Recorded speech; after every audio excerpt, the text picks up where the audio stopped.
pagi. Baik, terima kasih atas waktu dan kesempatan dari saudari-saudari sekalian yang telah meluangkan waktunya untuk menghadiri kegiatan KTKC pada pagi hari ini. Sebelum memulai kegiatan ini, izinkan saya untuk memperkenalkan identitas saya. Nama saya Erlina Suntadera, biasa dipanggil Ani. Saya mahasiswa semester 4 dari kampus IPA Santo Sirius Sultan. Sebelum memulai kegiatan KTKC ini, mari kita awali dengan lagu pembuka. Hidup ini untuk melayani Tuhan. Jangan sia-siakan waktu yang Tuhan beri. Hidup ini hanya sementara.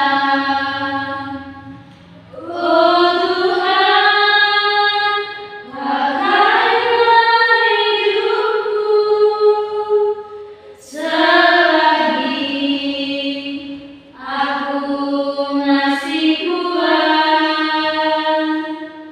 Bila saatnya nanti tak berdaya lagi, hidup ini sudah jadi berkah.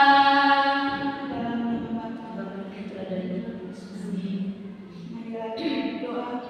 Allah Bapa yang Maha Pengasih, kami bersyukur kepadamu karena pada hari ini Engkau menghimpun kami untuk merenungkan firman dan kehendak-Mu dalam KTKC yang berjudul Fitnah lebih kejam daripada pembunuhan. Tuhan, Engkau mengenal hati dan pikiran kami. Tuhan, kami seringkali jatuh ke dalam dosa yang sama, baik melalui pikiran, perkataan, perbuatan, dan kelalaian, bahkan menyebarkan kabar yang belum tentu benar. Sadarkanlah kami bahwa setiap perkataan memiliki kuasa untuk membangun ataupun menghancurkan. Semoga melalui KTKC ini kami semakin mampu menjaga lidah, menghormati martabat sesama, dan berani melawan budaya fitnah dengan sikap kasih, keadilan, dan kejujuran. Ya Tuhan, kami mohon semuanya ini dengan pengantaran Kristus, Tuhan dan Juru Selamat kami. Amin. Baik, saudari-saudari sekalian, mari kita sama-sama melihat dan mendalami situasi hidup konkret melalui cerita yang berjudul Luka yang Tak Terlihat. Kepada saudari Dela saya persilakan. Luka yang tak terlihat. Di sebuah desa kecil yang damai, hiduplah seorang pemuda bernama Dino. Ia dikenal sebagai pribadi yang rajin, ramah, dan aktif dalam kegiatan gereja. Banyak orang mempercayainya karena kejujurannya. Suatu hari, uang kas lingkungan gereja hilang. Tidak ada yang tahu siapa pelakunya. Namun tanpa bukti yang jelas, seorang mulai berbisik, mungkin Dino yang mengambilnya. Dino mulai merasakan perubahan sikap orang-orang. Teman-temannya menjauh. Ia tidak lagi dilibatkan dalam kegiatan gereja. Bahkan beberapa orang menatapnya dengan curiga. Hatinya hancur, bukan karena kehilangan jabatan atau kepercayaan, tetapi karena namanya yang baik telah ternoda. Ia mencoba menjelaskan bahwa ia tidak bersalah, tetapi tidak banyak yang mau mendengar. Fitnah itu seperti api kecil yang membakar habis reputasinya. Setiap hari, Dino berdoa dengan air mata, memohon agar kebenaran terungkap. Beberapa hari kemudian, uang yang hilang itu ditemukan. Ternyata uang tersebut terselip di lemari bendahara. Dino sama sekali tidak bersalah. Semua orang merasa malu dan bersalah karena telah menghakiminya tanpa bukti. Mereka meminta maaf. Dino dengan tulus mengampuni. Namun meskipun kebenaran sudah terungkap, luka di hatinya tidak mudah hilang, dan ketika nama baik seseorang dihancurkan, rasanya seperti kehilangan hidup di tengah-tengah orang yang masih memandang kita. Sejak saat itu, belajar bahwa fitnah dapat membunuh kepercayaan, merusak persaudaraan, dan melukai hati lebih dalam daripada serangan fisik. Mereka berjanji untuk tidak mudah percaya pada kabar yang belum tentu benar dan untuk selalu mencari kebenaran sebelum berbicara. Baik, terima kasih kepada saudari Dila. Saudari sekalian, setelah mendengarkan cerita tadi, kira-kira apa yang dialami Dino dalam cerita tersebut? Baik, dari saya yang dialami Ibu dalam cerita tadi, Dino itu dituduh atau difitnah mengambil uang kas gereja, padahal bukan dia yang mengambil uang tersebut, tetapi ternyata uang tersebut terselip di lacinya bendahara. Baik, terima kasih kepada saudari Eli. Selanjutnya, bagaimana sikap Dino ketika menghadapi fitnah dari orang-orang di sekitarnya? Ya, baik. Setelah kita sama-sama mendengar cerita tersebut tadi, bahwa kita dapat melihat sikapnya Dino tadi, yang dimana dia dituduh mengambil uang. Sikap yang dia tampilkan itu adalah dia terus berusaha berdoa dan mencoba menjelaskan kebenarannya kepada orang yang bersangkutan. Terima kasih. Baik, terima kasih kepada saudari Shirley. Selanjutnya, mungkin ada pengalaman dari saudari-saudari sekalian terkait dengan cerita tersebut. Baik, sedikit pengalaman dari saya. Seperti yang kita tahu, kita semua ini tinggal di asrama, di mana di asrama itu banyak sekali orang, bukan hanya 1-2 orang, tapi ada ratusan orang. Nah, cerita ini kebetulan memang bukan saya yang mengalami, tapi kejadian ini terjadi di kamarnya kami. Kebetulan ada anak semester 4 waktu itu, dia kehilangan baju kemeja, dan kebetulan pada saat baju tersebut hilang, kebetulan di waktu yang sama, maksudnya di waktu yang hampir bersamaan, kami punya adik tingkat di kamar ini yang menggunakan baju yang sama persis dengan baju yang hilang tadi. Terus dia menggunakan baju tersebut untuk pergi ke kampus. Nah, ketika sampai di kampus, kebetulan ada teman dari anak semester 4 tadi yang melihat adik tingkat itu memakai baju tersebut, dan dia mengatakan atau menceritakan kejadian tersebut kepada temannya yang kehilangan baju tadi. Akhirnya setelah dia menceritakan kejadian tersebut, si yang punya baju tadi, yang kehilangan baju tadi, langsung merasa curiga, dan dia langsung menyebarkan berita tersebut kepada hampir seluruh warga asrama. Nah, dari situ kami kebetulan yang notabene satu kamar dengan adik tingkat tersebut, kami langsung merasa sedikit risih, sedikit curiga juga dengan itu anak. Kami berpikir mungkin dia yang ambil, tetapi banyak juga dari teman-teman yang mengatakan kita tidak boleh overthinking dulu, kita tidak boleh negative thinking, mungkin saja itu bajunya hanya mirip. Nah, pada saat selang beberapa hari dari situ, anak itu mungkin merasa agak sedikit janggal dengan perlakuan kami atau tingkah laku kami kepada si beliau tadi. Akhirnya dia mengatakan kepada kami, mungkin kalian menjauhi saya karena kalian berpikir saya yang mengambil baju dari kakak tingkat tersebut. Terus dia bilang, sebenarnya bukan saya, ini baju hanya mirip, kebetulan ini baju pemberian dari kakak saya. Dan dari situ kami mulai, dan ternyata setelah anak itu mengucapkan yang sebenarnya, baju yang tadi hilang itu akhirnya ketemu oleh pemiliknya sendiri. Ternyata baju itu hanya terselip di dalam lemari. Dari situ situ kami berpikir tidak kita juga sebagai manusia tidak boleh terlalu berpikir dan tidak boleh terlalu cepat mengambil suatu keputusan. Dan seperti yang kita ketahui bersama, di zaman sekarang ini banyak sekali toko-toko baju yang menjual baju yang sama. Jadi kalau ada apa-apa atau seperti kejadian tadi, kita tidak boleh langsung mengambil keputusan. Itu sudah dari saya. Terima kasih. Baik, terima kasih kepada Saudara Rena. Pengalamannya sangat menarik.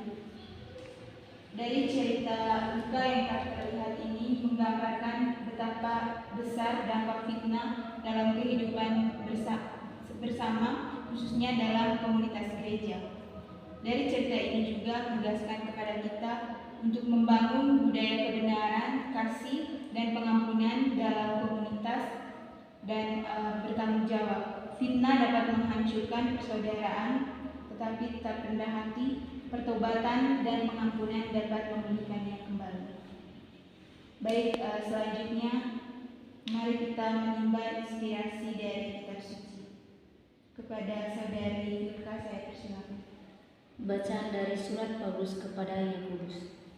Demikian juga lidah, walaupun suatu anggota kecil dari tubuh, namun dapat memegahkan perkara-perkara yang besar. Lihatlah, betapapun kecilnya api, ia dapat membakar hutan yang besar.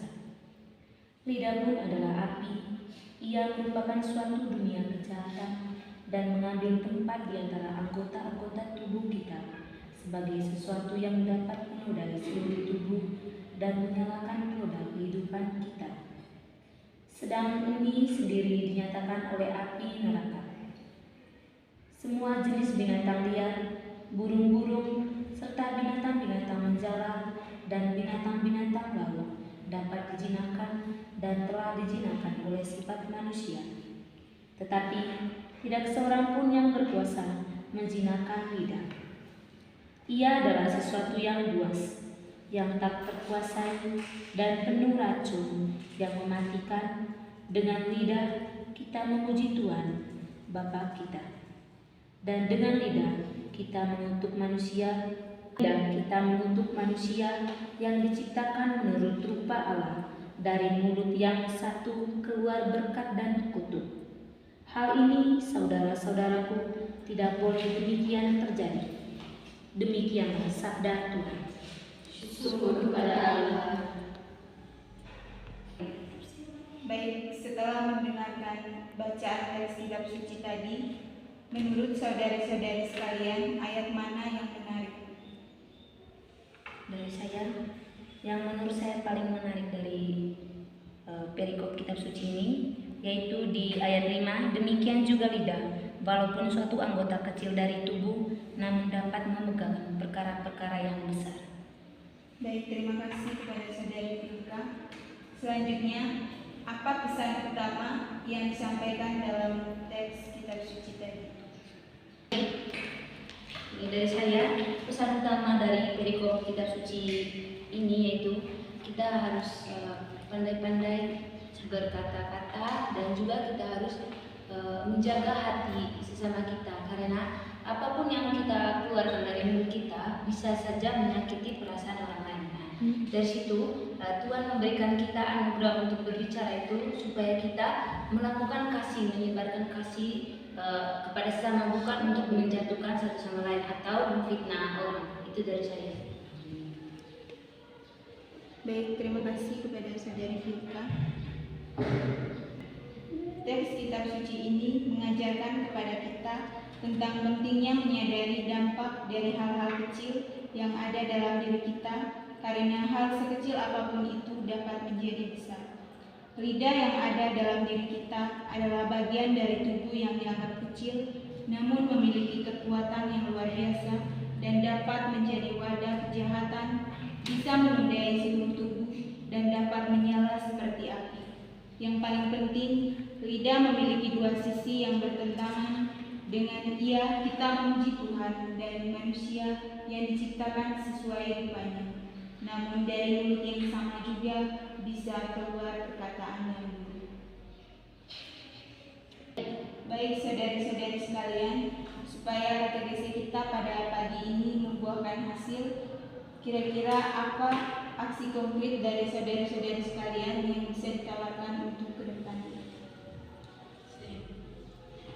Baik, untuk tawaran, sedikit tawaran dari saya sebagai seorang atau sebagai individu, baiknya kita sebelum mengambil suatu keputusan, penting bagi kita untuk mempertimbangkan sesuatu, apalagi ketika kita tinggal di suatu komunitas yang bisa dibilang besar, karena tindakan yang kita ambil itu menentukan apa yang akan kita lakukan sesudahnya. Terima kasih. Baik, terima kasih. Baik, aksi konkret yang dapat saya tawarkan di sini ya, yang pertama, kita harus berkomitmen dalam diri untuk tidak mengeluarkan kata-kata kasar terhadap sesama agar tidak menaruh kebencian dengan orang lain. Mulai. Baik, saudara-saudari sekalian, apakah aksi konkret yang sudah ditawarkan bisa kita lakukan untuk ke depan? Bisa. Baik, saudari-saudari yang terkasih, kini kita masuk pada kegiatan penutup. Sebelum mengakhiri kegiatan KTKC ini, mari kita panjatkan doa syukur dan permohonan. Surga, syukur kami kepadamu atas segala berkat dan penyertaan sehingga pada pagi hari ini kami dapat mengikuti kegiatan KTKC ini dengan lancar. Kami mohon ya Bapa, semoga dengan KTKC ini dapat menyadarkan kami. Semoga dengan KTKC pada pagi hari ini dapat menyadarkan kami untuk selalu menjaga perkataan dan tidak mudah mencuri atau memfitnah orang lain tanpa bukti yang jelas. Marilah kita memohon. Kabulkanlah doa kami ya Tuhan.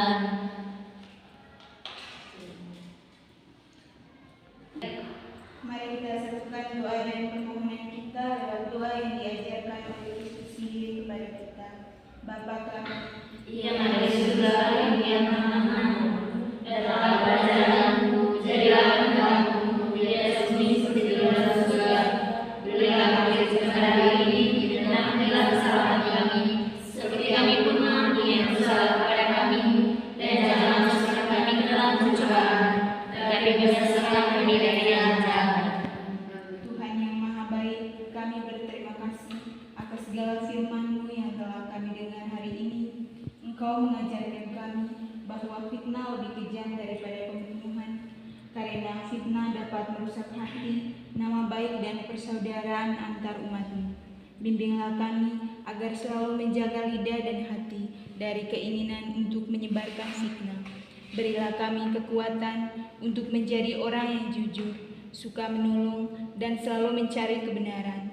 Dan lindungilah kami dari godaan yang dapat menyebarkan berita yang tidak jelas kebenarannya.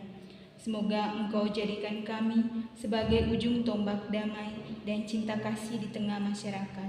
Demi Yesus Kristus, Tuhan dan pengantara kami.